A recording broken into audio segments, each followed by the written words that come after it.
Hey you guys, it's your girl Brielle, aka the Butter Pecan Dawn. We're still working on that name. But it's what we're gonna use for now. It might just stick to me, to be honest with you. I've always been Butter Pecan Dawn, Butter Pecan Brie, Butter Pecan Brielle. It might just stick. Anyways, I hope that you guys are all doing well out here. It's a little rainy here today. FYI, you see me wear the same thing on all my videos. That's because I'm recording these back to back. I figure it's more efficient to record these back to back, and then I can just spend the rest of my time editing them. And I also would love to release my videos maybe once a week, maybe once every 2 weeks. We'll see.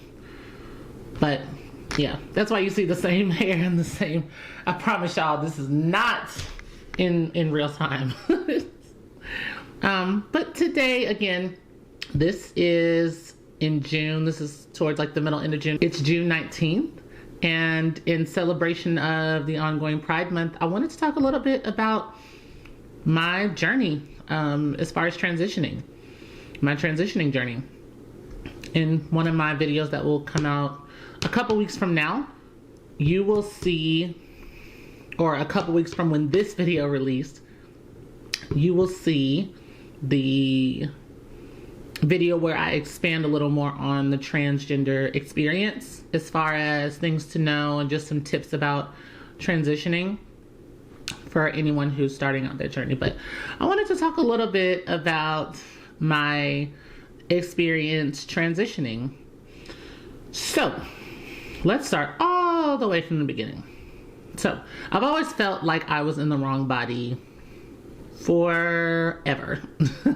And that is not an exaggeration. I can remember moments where I was as young as 4 or 5 and I just felt like I was a girl instead of a boy, right? But before you really hit a point where you are when you start to encounter gender roles and puberty starts to take place, and then you get into society, you start to face society more directly, you're not really thinking much about it, right? And I'm just a kid. I'm not thinking much about anything. Just going outside and playing with my friends, playing video games. So not thinking anything about it. But as time progressed, the feeling only got stronger and the dysphoria only became more, the dysphoria only increased. So for me, it became difficult to manage at times. Now, when I was 9, like I remember certain moments where I'd be 9 years old and I would think, okay, maybe if I just pray to God hard enough that I'll just wake up and be a girl, right? And it sounds silly, but that's really how I felt. That did not change, and it got even greater into my teenage years. That's probably when it really started to pick up. I literally would find myself on the floor, on my knees, praying that like, if God just wakes me up tomorrow and be a girl, I will go to church every day. I'll be good. Or I just pray that, I just pray that you wake me up and allow me to be a girl, and, just all will be good. But that's not, I knew in my mind that wasn't realistic to just pray and just wake up and be a girl. But I started to almost come up with different theories as to why I'm here and why I'm in this body. And it went from, maybe I'm supposed to learn how to pray so that I can wake up and be a girl, all the way to maybe I'm just in a nightmare. I'm in a bad dream where I'm a boy, but I'll wake up and I'll be a girl and all will be good, right? But, time goes on, and one of the things that our bodies do, and especially our brain, the brain is a powerful thing. One of the tactics that our brains take is, and I call it, again, one of our survival tactics for the brain. One of the survival tactics for the brain is to mold your thinking in a way where it allows you to survive, right? We are built to survive. We're built to love. We're built to intermingle. And so with that, there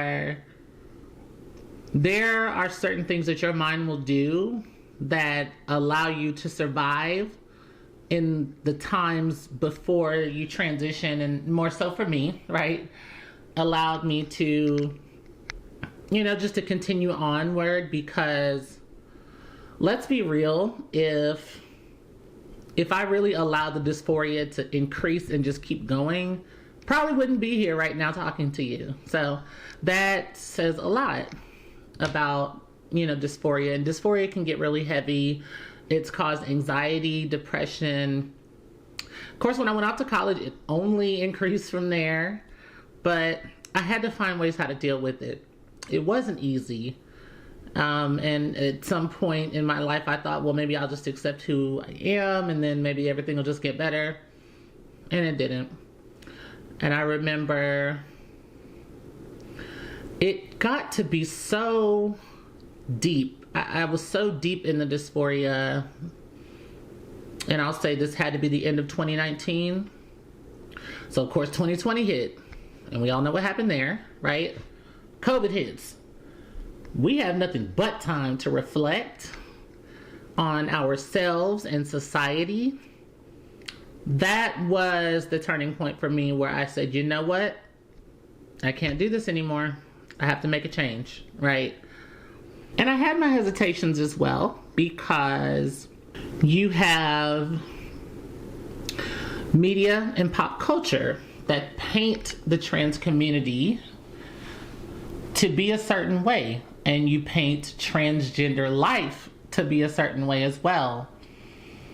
What ends up happening is you almost start to resent what you think that lifestyle is, and you get stuck between a rock and a hard place, where you're like, I don't want my life to be ruined by transitioning, but I also don't know if I can just stay where I am. This is where I would say my decision was finally solidified, right? So I started to meet different transgender individuals who were living their life out there, and still are. I started to see a lot more media where the trans community was being more positively portrayed, like imposed. Even though there were struggles there, you really got to see a lot of the wins that we had. I started to learn about the history of individuals who are transgender, who really played a pivotal role in American society today. And with that, it allowed me to get a true picture that the trans community is not all of those negative aspects that are portrayed in modern media today. We're so much more than that.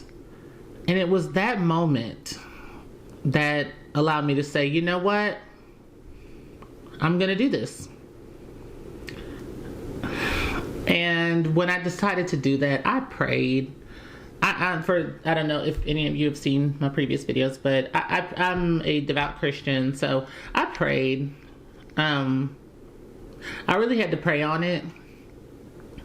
And that's something that I advise anyone, whatever religion, or even if there's a religion, or if you're atheist, agnostic, just meditate on it is my advice.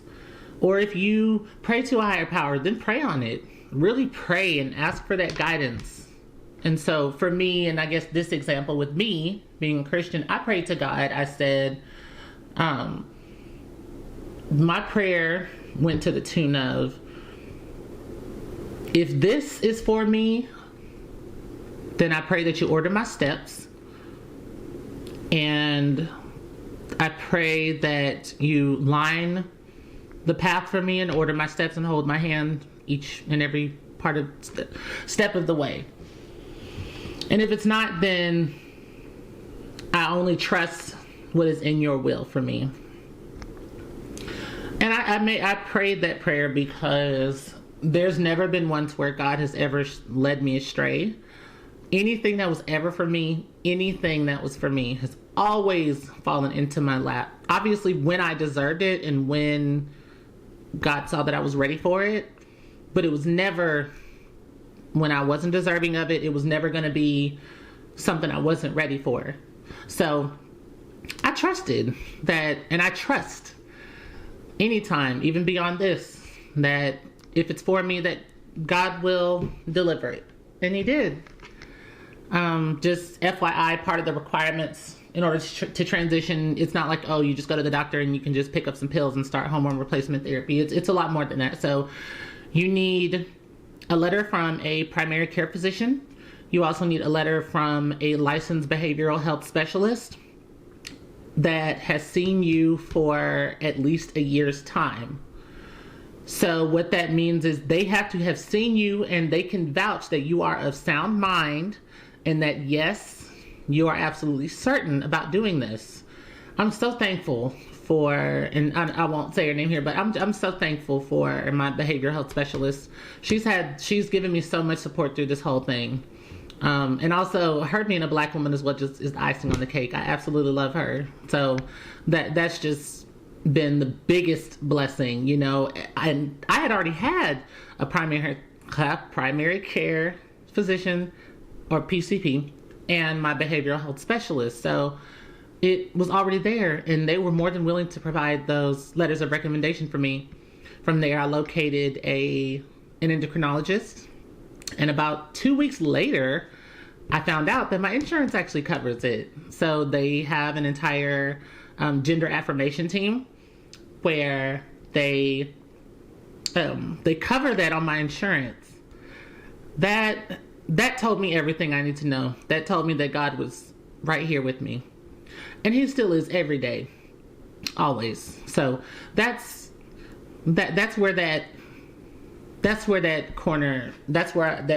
we really turned a corner and I began the transition. And I'll say this, right? The dysphoria was probably the highest when I very first started my hormone replacement therapy, or HRT. Reason being, not because, oh, I regret it, right? That's not at all.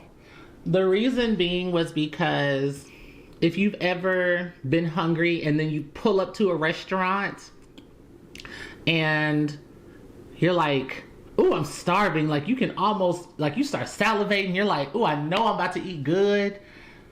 It's almost like you got even more hungry the closer you got to the restaurant, right? It's the same thing with transitioning. You're finally getting to the restaurant, and now I believe your body and your mental, like preserving you from just falling out hungry.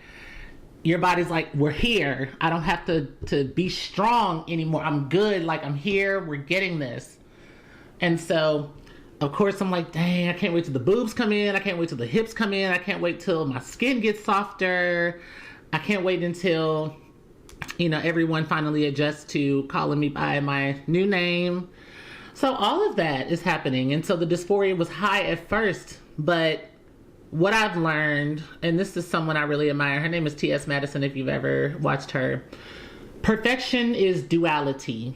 What that means is that perfection is not simply the absence of trouble, but it's everything you want, but it doesn't mean that it doesn't come with effort, is the way I see it, right? Like with the hormone replacement therapy, you have to make sure that you are getting your blood work done at the right time. You got to make sure you're taking the correct medication. And then you just have to make sure that you're doing your dosages correctly. So, but again, I don't regret it for a thing. I'm so thankful to God for bringing me here. I wake up in the morning, and I tell people this all the time. I wake up in the morning and I'm bucket naked in the mirror, and I love what I see. And I know that this isn't even the end of the physical transition. There's still so much more to go. And yeah, I'd say that's where we are so far. To be honest with you, I wanted to record that journey, and I wanted to record that journey here, but again, I I was very afraid of, I was just afraid of doing that. I had not gotten myself together mentally. And I had to pray on it, but also I had to work. I had to go in therapy. I really needed to get my mental together, because obviously when you expose yourself to the public, you are exposing yourself to public opinions. There's going to be the good and the bad. Again, perfection is duality. We can get 5 years from now and I'm doing wonderful, but that doesn't mean it doesn't come with effort. It doesn't mean that it doesn't come with its negatives. Positive and negative is where you get to neutrality. So, but that's really my story, and I wanted to share that in honor of Pride Month. I wanted to share that time to celebrate how far I've come and how far you all have come in your journey, for those of you who are LGBTQ individuals and including allies. I do want to share my utmost love and thanks to you all. It's highly appreciated. And, you know, whatever way that I can share or show some support virtually, I am more than happy to do that. But that's really my story. That's my story of transitioning. And all I can do is hope that it finds you and that it's helpful for you as well. It's a story that I believe that I'm blessed to have, because for me, I'm definitely blessed. My family supports me, and not just my immediate family, but my extended family. I'm blessed that I still have mostly the same friends. And if there are friends that have changed, it had nothing to do with the transitioning, probably except for one, but it's negligible in comparison to how many friends I've gained. And yeah, overall, I have to say I'm blessed. This journey is showing me how blessed I truly am, and it's only bringing me closer to my relationship with God. So for those of you out there who are considering that journey, I more than encourage you to look into it, pray on it, meditate on it. Just do what you need to do to feel okay and feel safe and grounded, and make that decision that's going to serve you for the greater good, and whatever that may be, as long as you can serve yourself and serve others in the process. But that's really everything that I had for today. Just wanted to share that with you in honor of Pride Month. I wish you all the best. I will see you next time, and if you're watching this, I absolutely love you, and I hope that you're having a wonderful day. Stay sane in this crazy world, and I hope the sun is shining where you are while you're watching this. Until next time, bye.